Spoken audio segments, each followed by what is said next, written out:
Good morning, students. The subject is Physical Education, Class 12, Lecture number 3, Chapter 4. The name of the chapter is Physical Education and Sports for CWSN, Children with Special Needs, Divyang. And in this lecture, we are also going to talk about the answers of questions from lecture number 2, homework. So today in this lecture we are going to study about autism spectrum disorder ASD. In yesterday's lecture we already did ADHD and SPD. So autism spectrum disorder is a disorder that affects development of an individual. An individual does not have a proper development if he or she is suffering from ASD. The development might be mental, it might be physical, it might be social or emotional.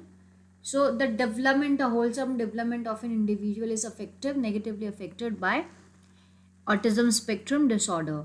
Second, generally the young children with ASD have difficulties with communication, language, social skills and behavior. So children who have this ASD do have problems in communicating with people because they have problems in learning the language first, and they are very slow in communicating and expressing their views about different things. Social skills are also a problematic thing from them because when they are already having problem in languages and communicating with people, obviously their social skills and their behavior in the society is not too good, or you may say not negatively bad, but yes, they are more of alone and aloof kind of people, those who can't express their feelings. Thirdly, it is characterized by social interaction difficulties. As I said before, also that people, those who have ASD, will have problems in interacting with other people. Communication challenges, they don't know how to communicate properly. They might not be able to tell you by saying something, even by writing something. So they have this problem in communicating their feelings and their emotions, and a tendency to engage in repetitive behavior. So they keep on repeating their behavior. For example, if a child is holding a pen, he might keep the pen back on the table and then again pick it up, and he will again keep it back on the table, and he is going to repeat this process again and again. So they indulge themselves in repeating words, action, behavior. It's a repetitive thing. Now the symptoms: they avoid eye contact and prefer to be alone. They don't like to be embraced. So these people, or people those who have ASD, do not like eye contact, and they more of prefer to be being alone, and they don't like to be in the crowd or sitting with people talking. They don't like to be embraced. So, embracing means holding someone closely in one's arm, like hugging someone, especially as a sign of affection. So, they don't like to be, being close to people around. They repeat words and action. As I already said, they might keep on repeating what they are saying. So, they might repeat the same sentence again and again, or they might repeat their actions. If they are sitting and then standing up, they might continuously do this particular action. They feel difficulties in expressing their needs and emotions, so they have this problem in communicating, so they have this problem in expressing their needs. If they wanted to have something, they might not express it, they might not express their emotions properly. They might be sad, happy, feeling tired, or whatever kind of emotion they are having, they might not be able to express it properly. They are very sensitive to taste, smell and sound, and they are very sensitive towards taste, smell and sound. Now the causes. See, in each and every disorder which we are talking about, whether it was ADHD, SPD, ASD, ODD or OCD, the main factors, the facts, the causes are not actually till determined, they are still unknown, but they are just saying that these are some of the facts because of which it might cause autism spectrum disorder or many other disorders like that. It might be combination of these factors. So the first factor is genetic factors. Now genetic problems seem to play a significant role in ASD. These problems can happen in two ways. The first is that something happens during fetal development that alters a gene. Okay. And second way is that the child inherits problematic gene or genes from both or one parent.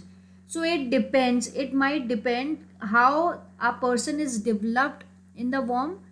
Secondly, he or she might get her genes from both one or both of the parents, so it might be a problematic thing. That is why a child is more likely to have ASD if a parent is affected with ASD. So if any of the parent is having this disorder ASD, then a child might also have the same disorder.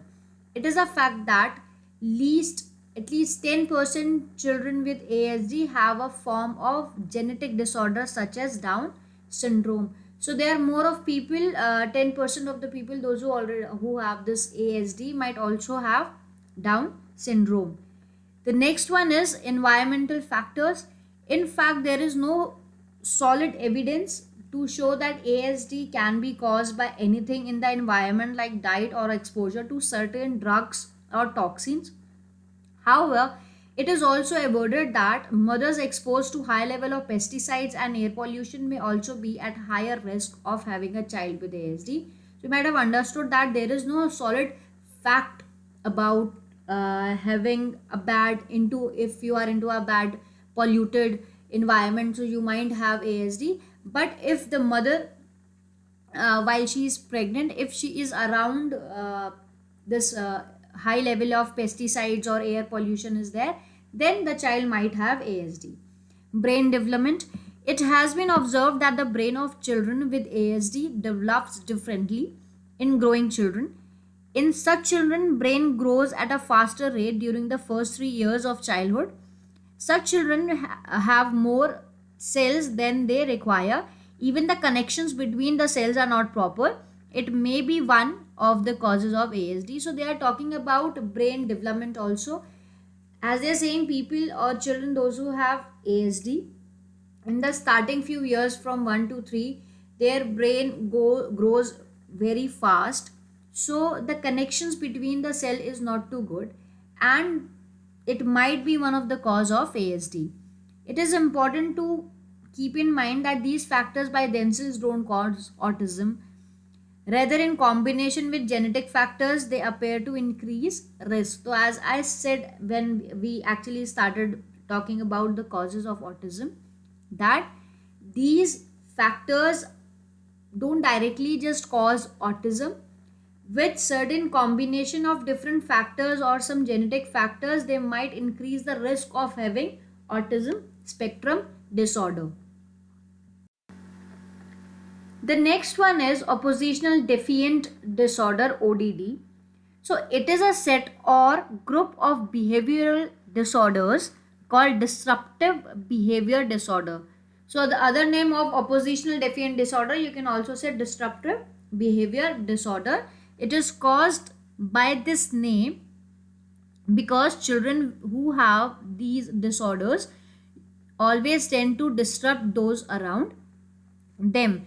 So as from the name you can understand, we're talking about oppositional defiant disorder. Oppositional means a person who is having this kind of disorder always be standing in opposite, means he is always going to be against of other people. So from the very word you can understand what they are actually trying to say. Disruptive means they are having this destruction kind of a mind theories and everything. Their behavior is very destructive. They don't like people around them. They might also disturb the people around them, and they might hurt people, and they will be doing it because they wanted to do it. It's not because they just it just happened or something, because they have it in their mind that they wanted to hurt someone, and because of that reason they are going to do it. Next is physicians define this disorder as a pattern of disobedient, hostile, and defiant behavior directed towards authority figure. So it is a pattern where an individual is very disobedient. He or she is not going to obey anyone, any of the orders or request anything. They're hostile, they're very angry, they're very hostile. And defiant behavior means a behavior which is openly when an individual resists things, or it's a bold disobedience. You can say that an individual openly is going to resist or be against another person. Normally they do all these kind of things, or they behave in this manner towards the authority figure, though anyone who is having authority.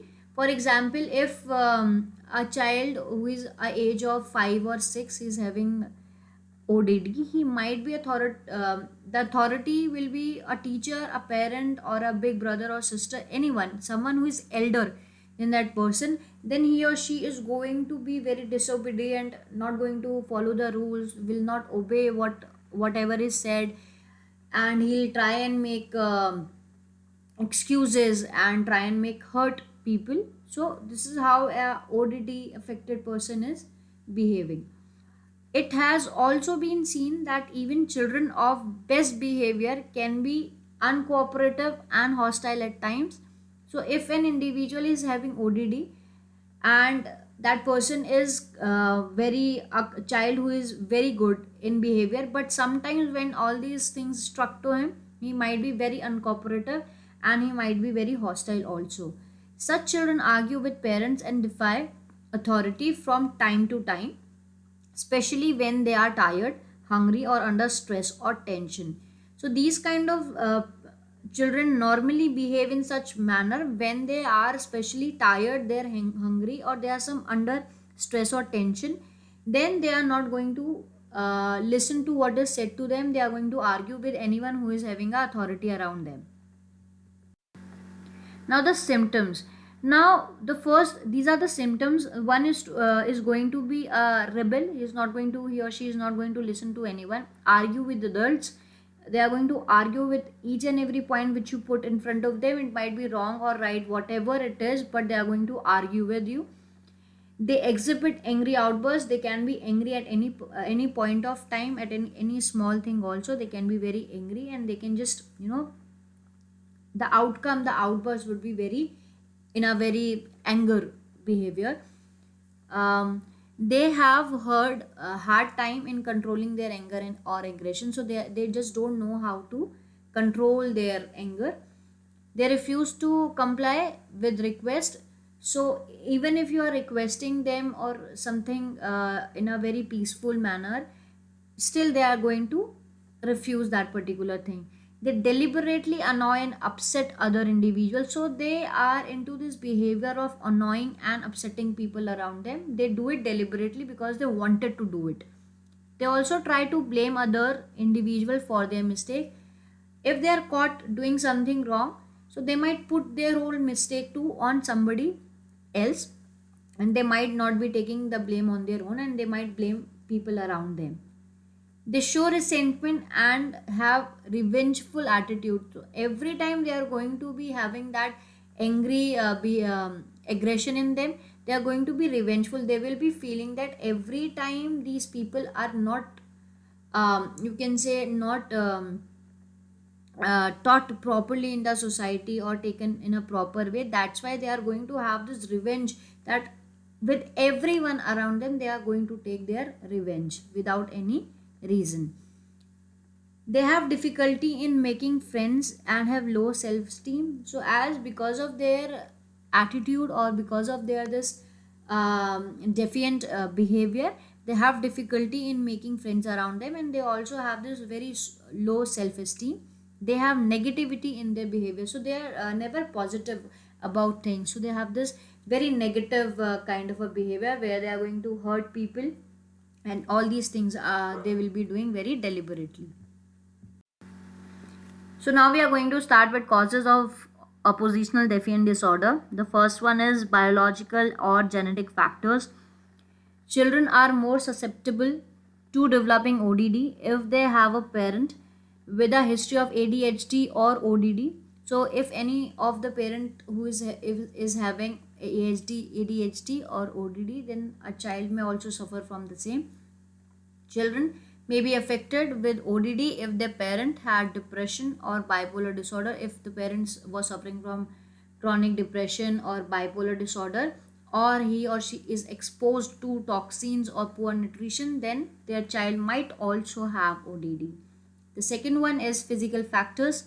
The presence of ODD traits have been linked to the existence of abnormal amounts of some brain chemicals. So if there is this, the brain chemicals are not in appropriate amount or the normal balance amount is not there, then ODD may occur. These brain chemicals are known as neurotransmitters, and they are actually used for the proper functioning of the body, and they actually work in this way only when they are in a balanced state.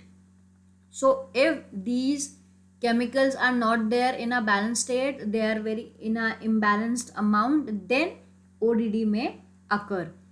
Third one is psychological factors. Children may develop ODD if they don't have good relation with parents, or have neglectful parents, or have inability to develop social relationship. So it might be a psychological cause also, in which the child might not be having a very good relation with his or her parent, or he or she might be neglected by the parents, or an individual is not able to make good social relationships with people. So his or her life would be very negative. He or she might be in stress or tension or depression in the very childhood stage only. So an individual or a child might have ODD because of it. The fourth one is social factors. Oppositional defiant disorder may be due to inconsistent uh, discipline, divorce, poverty, chaotic environment in the family, and exposure to violence.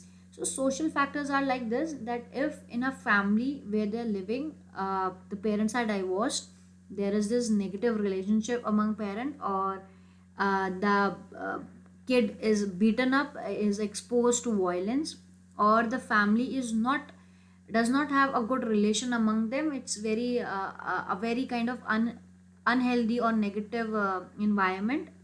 If a child is into all these kind of things, then also he or she might be suffering from ODD. The next one is obsessive compulsive disorder, OCD. So it occurs when an individual gets caught in a cycle of obsessions and compulsions. So in this, there are two things. One is obsessions, another one is your compulsions. Now, understanding what these are, it can be said that person with OCD are plagued by constant thought of fears that cause them to perform rituals or routine. So in this, what happen is that a person who is having OCD might be constantly having this thought of having fear from different things, and because of this fear of his or her, he or she might be performing different rituals or routines on a daily way. The disturbing thoughts are known as obsessions. So the thoughts from which an individual is like having a kind of fear, those thoughts are known as your obsessions. And when you do it as a ritual on a daily basis, as a routine work, as a daily thing, then those are known as your compulsions. Person suffering from OCD might understand that their obsessions are unreasonable. So here people, those who are having OCD, they know that whatever they are doing is not right, it's not correct, and it's very unreasonable also. They don't have any kind of logic, it's all illogical. But still, if they stop themselves from doing that particular thing, they might be having stress and anxiety, which is not good for them. For example, an example of OCD can be, there are people those who keep on cleaning their house, washing their hands. Why? Because they have this fear of getting dirty every time. So they think that their hands are dirty or their house is not clean.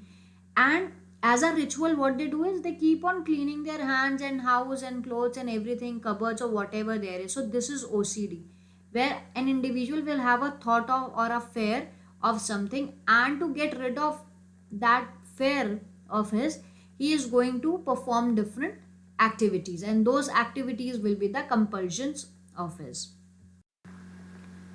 So now there are some obsessions and compulsions. So the main obsessions are a fear of harm to yourself or loved ones. People might think that They have this feeling, they might not be doing it, but they'll have this feeling that they are going to hurt themselves or they are going to hurt whosoever they love. A fear of contamination of germs, as I already gave you the example of it. A forceful or driving need to perform things perfectly or correctly. Now there are people, those who want each and everything correct, but they do it at any cost, which is not good. So people, those who are having OCD, they might also feel that they need to do each and everything in a very perfect and a correct way. Having excessive doubts on an individual, so they keep on doubting people, they don't trust anyone. So, and that doubt will be out of nowhere, it might be very illogical also, they, but they don't trust people. A feeling of being embarrassed, so they might not do things because they might be feeling again that at one or the other point of their life they are going to be embarrassed in the society or in front of many people. A fear of getting dirty, again the same thing, a fear of making mistakes. So they might also have this fear that no, I don't think so that I would be able to do it, I might be making a lot of mistakes, so let it be, I will not do it. So all these things are the main obsessions of an individual when an individual is having OCD. Now the compulsions, repeating things or always moving items to keep them in exact order. So there are people, those who are going to repeat things again and again and moving uh, a box or item or any of the thing in an exact order. For example, if you're sitting in a school on a table and you have an individual who is having OCD might have kept his pencil box on the table. Okay, and if an individual come and touches it and the pencil box moves from its place, so that individual who is having OCD is going to correct it all over again and keep the pencil box again in the same way. Bathing and washing hands several times, this we already did. If an individual has fear of getting dirty again and again, so they keep on bathing and they keep on washing their hands. Checking things over and over again, so they keep a check on each and everything again and again. If they might have checked a document or item or anything which is important, but they are going to check that thing in every 5 to 10 minutes. Repeating specific words, hoarding, and constant praying, they might be continuously praying to God that I might not, if they have this fear of doing any kind of mistake, or if they have a fear of getting embarrassed, so they keep on constant praying is there. Persistently counting while doing usual tasks, so what they are going to do is they are going to count each and everything again and again.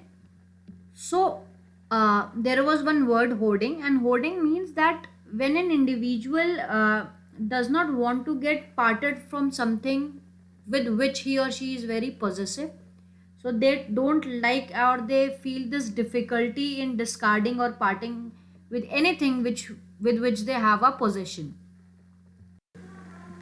So next one is the causes of obsession compulsive disorder. This is OCD. So the exact cause of obsessive compulsive disorder is still unknown. So it is unknown. Research studies suggest that there may be a problem in a way one part of the brain sends information to the other part of the brain. So again, there is this brain activity because of which an individual might have OCD. Now, serotonin is a chemical in the brain that sends messages from one part to another. Insufficiency of it may help in causing OCD. So, if serotonin is less in number, it might also happen that it might help in causing OCD. Stress and anxiety do not cause OCD directly, but yes, if an individual is having OCD, then it might worse that situation or condition of a person who is having OCD. Recent studies have indicated that there may be considerable genetic basis for OCD. Again, the same thing, the genetic factors might be there of causing OCD. Depression is also thought to be the cause of OCD, but the experts' opinions is split. So they are not actually confirmed about depression, whether because of depression an individual may have OCD or not. So there are these split opinions about it. Now we are going to start with the fourth subtopic, which is 4.4 disability etiquettes. So it is a set of guidelines dealing specifically with how to approach persons with disability. So here we are going to study or read about few of the guidelines, you can say, to how we are going to behave or how we should act in front of a person who is having some kind of a disability. So the journal disability etiquettes are, the first one is always put the person first, that is say personal person with disability rather than disabled person.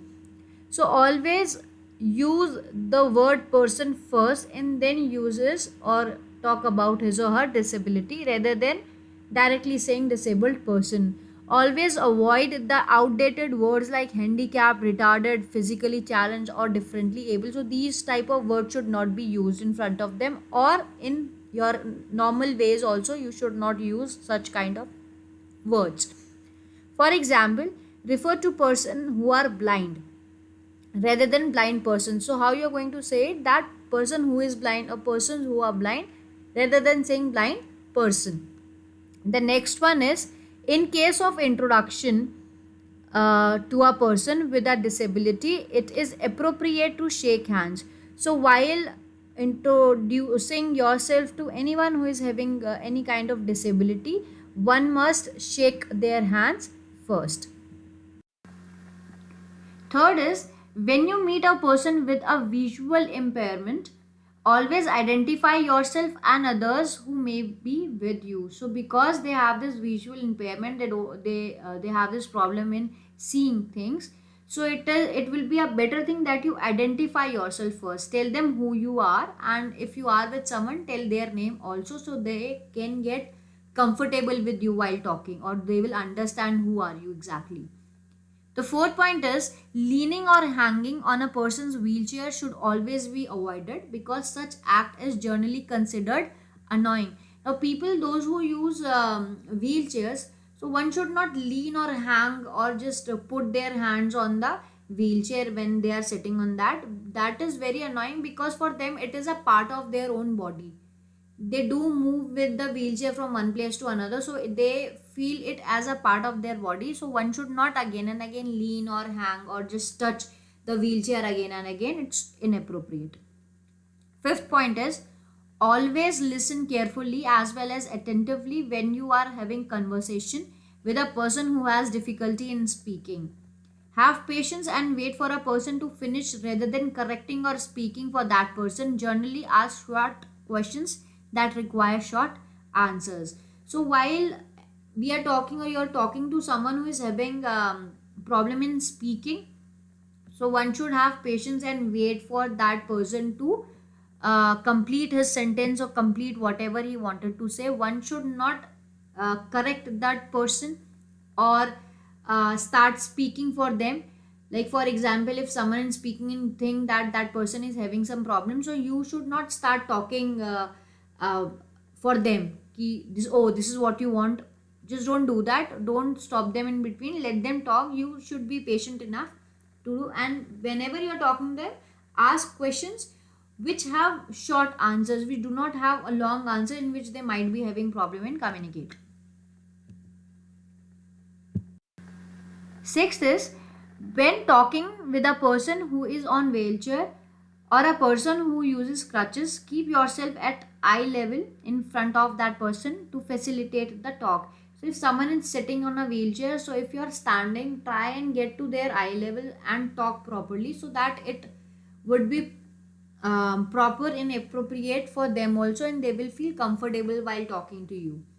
To get the attention of a person who is deaf or having hearing impairment, tap the person on the shoulder or wave your hand.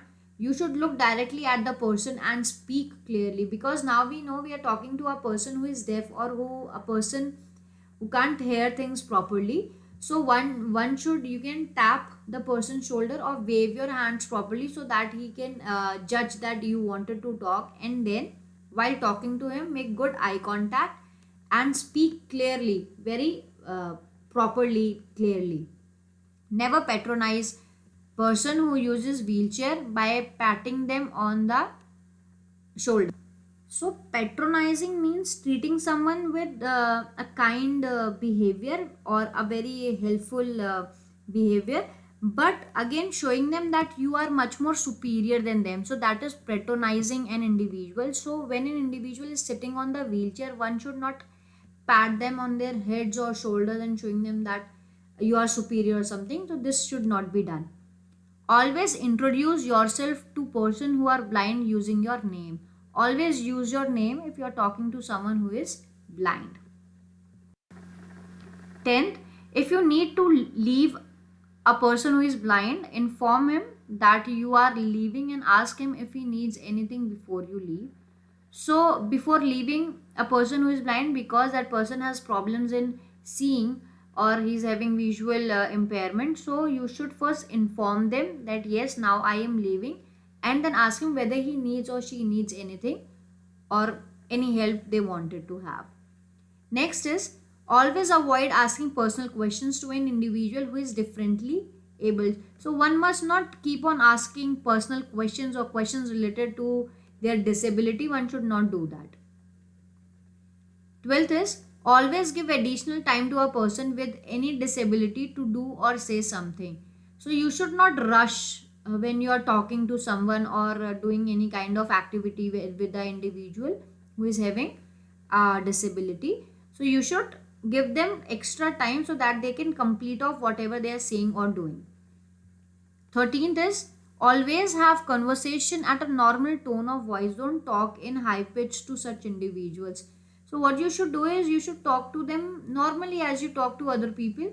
You should not your pitch should not be way too high while talking to them. So you should talk in a very normal way.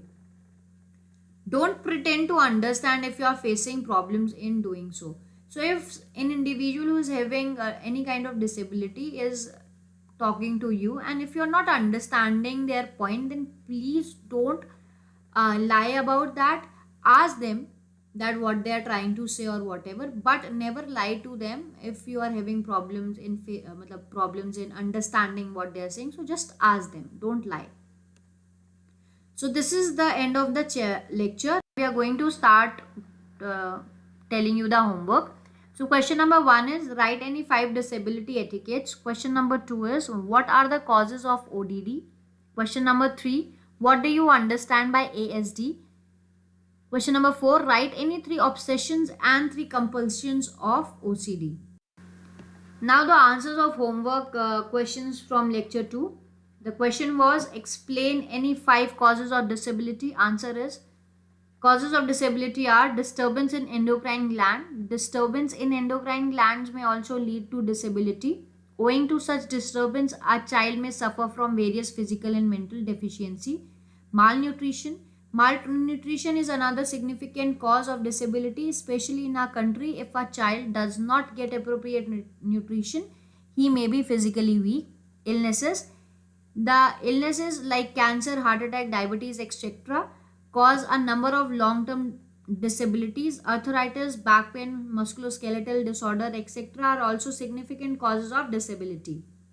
Some illnesses to pregnant women may cause physical or learning problems to her baby when born. Lack of education. Lack of education may lead to disability.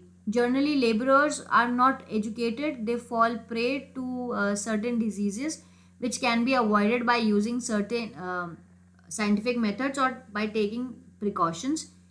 Fifth is wars. It is usually seen in wars that the most of the civilians are killed or disabled among with the soldiers. Bomb explosions cause people to become deaf, dumb, lose their limbs. Not only physical health but also mental health of them are badly affected. Question number 2 was explain ADHD. So attention deficit hyperactivity disorder is a group of behavior symptoms that include inattentiveness, hyperactivity and impulsiveness. List down the symptoms of ADHD in adults. So symptoms of ADHD are they may be having high anxiety attacks, they may be impulsive, they may have problem in controlling anger, they usually have low self-esteem, they usually remain unorganized. Explain sensory processing disorder. Sensory processing disorder is a condition in which the brain has difficulty in receiving and responding to information that comes in through the senses. So this is the end of the lecture. Thank you.